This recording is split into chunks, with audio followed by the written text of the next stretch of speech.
Best Home Inspections coming at you live, hard hitting and in your face. Inspecting the 806. Hey everyone, this is Les Thornton with Best Home Inspections coming at you live, inspecting the 806. All right, today I'm with Kimmi McCarroll, and she is an agent with Horton Neely Realtors here in Amarillo. And this is our First Impressions series where we're just coming from two different perspectives, but we're trying to talk about and educate and inform home buyers as far as first impressions when you first walk into a house. So what are some common things to be aware of that we see just because of the fact of so many houses that we walk into? So when I'm bringing a buyer to the house and we're wanting to see what is our first impression of the home, we are pulling up. One of the first things I look for is, are there big trees planted next to the house that may cause foundation problems? Are there, big gaps in the sidewalk that show big roots? Are the branches rubbing against the roof causing problems there? When we walk in, you really get a first impression with how well the home has been cared for. Are there bad carpet stains, maybe pet odors? Are the baseboards and door frames scuffed and scratched and been kind of beaten up? It's pretty easy to see when you walk by if they've changed out their filters. Sometimes the filters are so bad you just can't even see through. So let's see, the fireplace. Has the fireplace been taken care of and cleaned out? Does it have good caulking around, especially behind the kitchen sink or in the bathtubs, around the bathtub and the bathrooms? Those things, if simple home maintenance things have been left undone, I just feel like it can really cause some problems later down the road. There may be water in the wall where that wasn't protected, or there may be, roof problems or foundation problems from the big trees in the front. So those are some things that really stick out to me when we first walk into a house.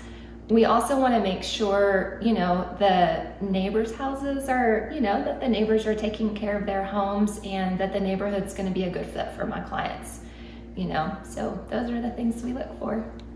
Some of the first things that I notice whenever I come into a house is mostly the foundation, the structure is what I'm looking at.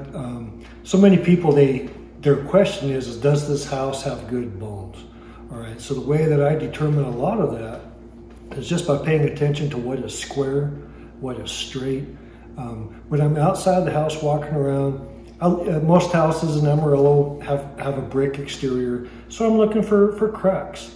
And cracks are one thing. I don't get too concerned about just cracks, but separation in the cracks is what often indicates that there's been a little bit of movement, been a little bit of settling. How does the corners look? How do the freeze boards look on the exterior corners of the brick? Looking at the plane of the roof, is it nice and flat? Or do we have sagging rafters? Which that can be an indication of some foundation problems, some settling going on.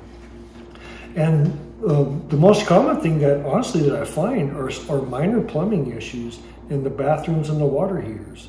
And we'll take a look at the water heater here in a little bit just to kind of point out what are some common deficiencies that I find. Okay, so another first impression issue that I notice every time is if I walk into a house, especially if it's an older house and there's brand new paint and brand new carpet, man, my red flags start going off, because most of the time that's an indication of what they call a flip house, right? And there's different qualities of work that are done on these. So one of the things that I run into is new homeowners that they get kind of distracted by the new camouflage on the house, right? So something like that, one thing that people really need to be aware of is the difference in quality between personal property and rental property. And so what I found on that is there's lots of times though an old ragged out rent house gets new flooring and a cheap paint job, and then they're trying to sell it as personal property quality. And lots of times it's not. Sometimes it's just lipstick on the pig. You know, if this is your first rodeo, I would suggest you don't go in without a home inspection. Now, if you've been doing this for a while, if you've been flipping houses, if you've bought and sold, you know, several of them, if you feel comfortable, and if you're a little bit more handy with tools and home repair, okay, yeah, go ahead. You know, you may have enough basic information that you're going to be happy with the house that you're getting. But if you don't know, okay, that's why I'm here. Let me help you make an informed decision, okay? Let me help keep you out of a money pit. Les and I just don't want to see you have buyer's remorse and maybe make a mistake buying the wrong house. So we just want to look out for your best interest and help you find the house that's best for you. Get a home inspection. Best home inspections coming at you live, inspecting 806.